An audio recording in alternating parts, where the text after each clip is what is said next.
Hey everybody, it is Friday, which means we're back again for another Talking Back segment. Today we are going to be joined by analytics maven Kelley Ford. He has K Ford ratings, and during the season, his is certainly one of the better ones to follow. He's got a lot of accuracy, a lot of some differences from some of the systems that you may want to know. He stopped by and joined us, and we had a nice little chat. So let's get right down to it and speak a little bit with Kelley Ford.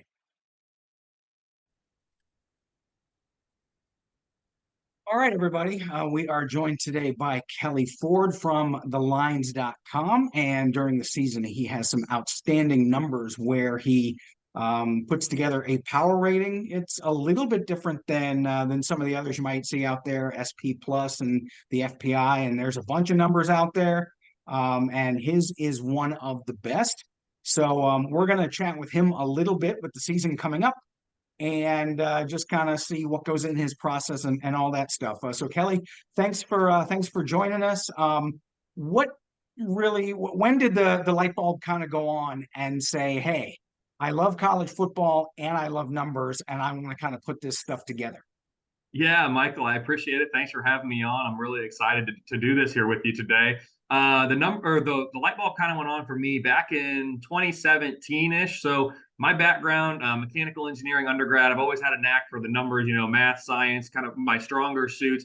But more importantly, college football. That's been my favorite sport for as long as I can remember. Really, the 2007 season kind of cemented it as my favorite sport and really can't top it. So it's for as long as I can remember. I've loved college football. I've always had this knack for numbers. I've always been a big fan since about the 2007, 2008 season. Bill Connolly, you mentioned his SP Plus, Brian Mo with FEI. Those are really the two godfathers to me. They were in this space really before anybody else. And I was really drawn to their approach, drawn to their numbers. It really provided me a good way to kind of view college football teams, view college football seasons. And so after a while of following them and taking it in through their lens, I said, you know what, I'm going to try to get into this space myself. So did a little bit of that behind the scenes just for myself, for my friends, and then eventually got talked into, you know what, you should go public with this, put this out there, see what people think and all that stuff. And so I joined Twitter in 2019 and really made it a forward facing power rating system at that point. And so that's kind of when and why I got into it. And it's been a wild roller coaster since. Twitter is an interesting place, but certainly has allowed me to meet interesting people like you and fellow fans of college football and of numbers and kind of mashing that all together. It's been a fun ride. Yeah, that 2007 season. If someone wasn't a fan before that, then they're never going to be one after that. That was just the ultimate in chaos. How often during the season do you have to explain to people that ratings are not rankings? so when I started on Twitter, I was doing it multiple times, not just per week, multiple times per day. Now I've gotten to the point where I understand that platform a little bit more, and I'll engage and do something like that. But basically, for people out there that don't understand that difference and clearly aren't willing to try to understand, they're out there just really to make a point or to give a stance on a team and move on. I don't even engage in that anymore. But yes, to answer your question, power ratings, resume rankings, these are very, very different things. And what I've learned is we can get way sideways in a conversation, an argument, a debate, whatever you want to call it, if we don't agree to kind of the fundamental terms that we're talking about. If I'm talking power ratings and you're talking resume rankings, well, of course, we're not going to be aligned because those are two very different things. Spent a lot of time early on Twitter trying to convince people of that or talk to people about that. I don't do it quite as much anymore just because I get how it works. But for anyone out there who wants to learn about it or wants to understand, I'm certainly happy to engage in that. But don't have much time anymore for the Twitter folks who don't seem to have an interest in trying to understand. They're just really there to troll, for lack of a better term. So very important distinction. I'm glad you brought that up already. Um, no problem. I always I tell people, look, even if another team has beaten the other team, that doesn't mean they're necessarily stronger based on their power. But That's right. you're right, it does get a little bit agitating. What are some of the things? I know that a lot of you guys, Bill and Brian, and some of the other ones you see out there, a lot of the core things that formulate the ratings are the same, but are from what you know of what they do, are there a couple of things that maybe you weigh a little heavier or that are a little bit different? Because if everyone did the exact same thing, every rating would look exactly the same. Yeah, for sure, without a doubt. And so I can't speak, necessarily to exactly what weights Bill, Brian, FPI, and everyone else out there is putting into their inputs. And I don't really publicly share my weights for reasons that you just mentioned. If everyone had everyone's secret sauce, then they'd all be the same, and no one's able to differentiate themselves. But absolutely, if we're looking at, it's really two different seasons for me, Michael, as I'm generating preseason power ratings. You're looking at really three main components. It's returning production, it's your average K Ford rating weighted over the course of the last 4 years, and it's your average recruiting ranking weighted over the course of the last 4 years. I do mine a little bit differently, I think, especially when it comes to returning production and recruiting rankings than maybe many others out there. And then once we get into the season, of course, we phase out the preseason component and it gets replaced with in-season data. And again, there for the in-season data, we're looking at probably similar things. The five factors that Bill Connolly made famous all those years ago, as well as some other things now that have started to pop up, and you start to see them in different places. But everyone's kind of got their own secret sauce that they use and apply their own weights, as you said, to the inputs. But yeah, ultimately, we're all kind of looking at very similar things. And depending on how you scrape your data or how you collect your data, you could actually, even if you had the exact same weights to the exact same inputs, you actually could end up with slightly different results depending on, are you filtering out garbage time? Are you not? Are you collecting it from a site that, rounds to a 10th versus rounds to a 100th or things like that? So there are definitely different ways that you can get just slightly off, but generally speaking, you see alignment and strong correlation between my numbers, Bill's numbers, Brian's numbers. Lots of the power ratings out there. That's not to say we don't have some outliers. We definitely do. I probably, Michael, spend an inordinate amount of time identifying my outliers. Actually, they self-identify because I have the benchmarks that I'm using and where am I way off from everyone else. And it's okay to be off, but I want to understand why. What in my model is causing Team A to be so much higher than the average power rating out there, or Team B to be so much lower? I spend an inordinate amount of time, especially in the summers, really looking at that and diving deep. And the way I term it is I call it smoothing out the rough edges of the model. I spend a lot of time trying to do that, and I've been very pleased with the results that I've had. And anytime you see these kind of aggregated power ratings, there's a couple people out there that do that and have been gracious enough to include my numbers. I'm much more kind of down the middle, and my outliers are fewer and farther between than some of the other models out there. Not saying that makes it better. I'm just saying that's where I'm most comfortable, and I like where I'm at with that.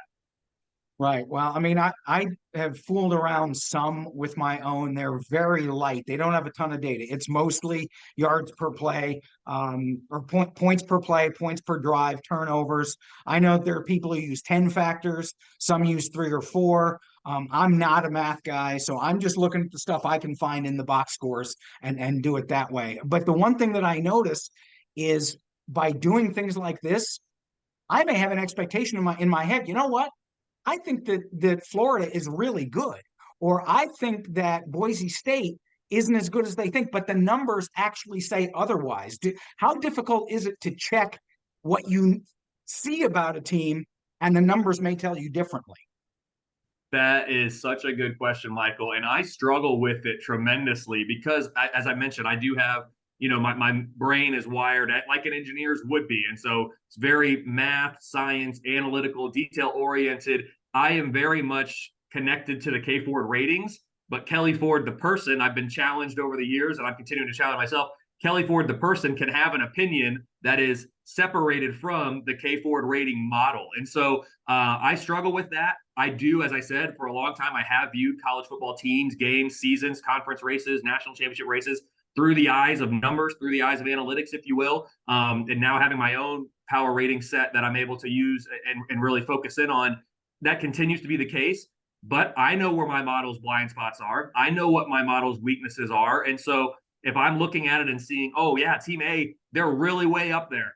I don't think they're actually that good. And I know why in the model it's projecting that, but I know that's maybe one of the weaker components of my model, or that's a source of error in my model that I haven't been able to tamper down as much as I would like at this point. So I work very hard on trying to separate K Ford rating model and Kelley Ford, the human opinion. Oftentimes they're similar, but there have been instances where I am able to differentiate and bring that to the table as well.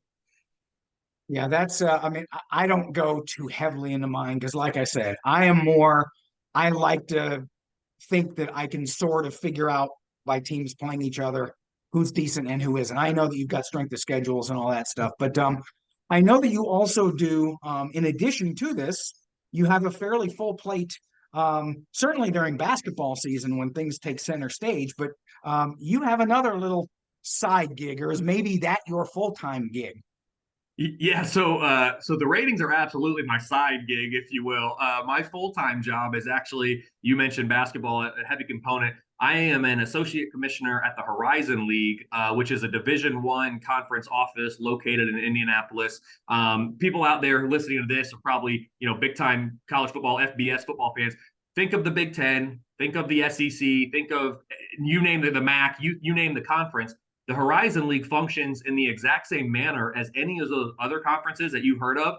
The primary differences are we don't sponsor football at the Horizon League. And so we're operating with slightly different, sports that we're offering, and on a slightly different budget than some of those other conferences that you've heard of. But we have 11 member institutions that span from Pennsylvania to Wisconsin, and we sponsor 19 championships. I spend the majority of my time working on men's and women's basketball initiatives and strategies that we have. And that, of course, includes the men's and women's basketball championships, which culminate right here in Indianapolis every March. So, yeah, my full-time job is in college athletics, and I enjoy it very much. The football stuff, the power rating stuff, the K Ford rating stuff is a side hobby. It has recently turned into a little bit more of a gig, I'd say, than a hobby, as I'm starting to get some opportunities that have allowed me to financially capitalize on the power ratings, which has been a lot of fun, and I'm really enjoying it. So I'm just going to keep working at it, keep doing it. I like doing it and see where it takes me. But if it doesn't go anywhere, it's something that I do for fun, and I really enjoy it. But yeah, working in college athletics full time, it brings with it a set of circumstances too into my power rating world. I cannot and I do not bet on college football or football in general, any sport that the NCAA sponsors. I, as a college athletics administrator, am not permitted to make wagers and place bets on those competitions. So everyone who's using my numbers to make bets and to do different things in the college football space, it's out there. People can do with it what they want. I do not do that, and I've also been very open about that in the past, and will continue to be because my job prohibits me from doing so. Right. Horizon League, that at one time, and they may, I've stopped following college basketball closely, but didn't Butler used to be in the Horizon League? Yes, sir, they did. When Butler went to back-to-back national championship games in men's basketball, that would have been, I think, the 2010 and 2011 Final Fours. They were a member of the Horizon League. They have since moved on in terms of their conference affiliation. They spent 1 year in the Atlantic 10. They are now members of the Big East Conference. But yes, when Butler was going to Final Fours, they were in the Horizon League, and that's probably, Michael, what the Horizon League is most known for. My colleagues and I are working every day to try to get us a little bit more updated image and see if we can be known for something a little bit more recent than that. But we're certainly proud of what Butler was able to accomplish when they were in the league. Yeah, I was in the house for both of those games. I was at Lucas Oil in 2010. We had a seat literally even with the basket, and I thought Gordon Hayward shot. I said, that I hit my buddy. That's going in. That's going in. And it didn't go in. And I told him the roof would have come off the place because it was 90% Butler and 10% Duke. Butler being the hometown team, located just a couple miles away from where that stadium was. Gordon Hayward being an Indianapolis guy from Brownsburg, it's a suburb of Indianapolis. Yes, it would have come off. It would have been among the greatest college basketball stories of all time, if not the greatest. And it certainly would have been among the greatest sports stories of all time as well. It's off by a fraction of an inch, and history remembers it differently. But certainly that was an exciting time for Butler, for the city of Indianapolis, and for the Horizon League as well. It was, and we followed Butler because Thad Matta came from Butler to Ohio State for a while. So we kind of knew that. And then obviously Hinkle Fieldhouse with the tie to Hoosiers and Butler playing there for the longest time. So it's great. And certainly if you're in Indiana and following basketball, that's obviously the great thing. Thanks for coming on. If people want to follow your website, any podcast opportunities that you have, or your Twitter, where can they look? Yeah, I appreciate it, Michael. This was so much fun. You can find me on Twitter at KFord Ratings. I also have the website, kfordratings.com. And then this college football season, I'll be on a few different outlets. So I'll be working for thelines.com, writing some articles for them, as well as doing their college football show with my friend Brett. And then I'll also be doing a calculated risk podcast with my friend Tyler for Saturday Glory. And then, of course, as I've been doing for a couple years, the We Hate Your Team podcast, part of the BSN Collegiate Network with my friend Zach. All of that happening. You can find all of that on my Twitter. I plug those things. And so, Michael, I appreciate you having me on. I appreciate you giving me the opportunity to talk here. And man, you know your stuff about Central Indiana and Butler and basketball in the Horizon League. That was impressive. So I appreciate it. And man, I cannot wait for this 2023 college football season to get here. Definitely, you and me both. We've got as we film this, we have what, 8.5, almost 8 days. It's getting to be Friday, so we're getting there. Once it's Saturday, I start the countdown. I have a little clock in my room and all that stuff. So we will catch up later on in the year. Certainly on Twitter, we will be engaged, and we might try to check back maybe at the halfway point to see how maybe some of the preseason stuff, teams that are better, teams that are worse, things like that. I would love it, Michael. I appreciate it as always. Can't wait. It's going to be fun. All right. Talk to you later. Thanks, Mike.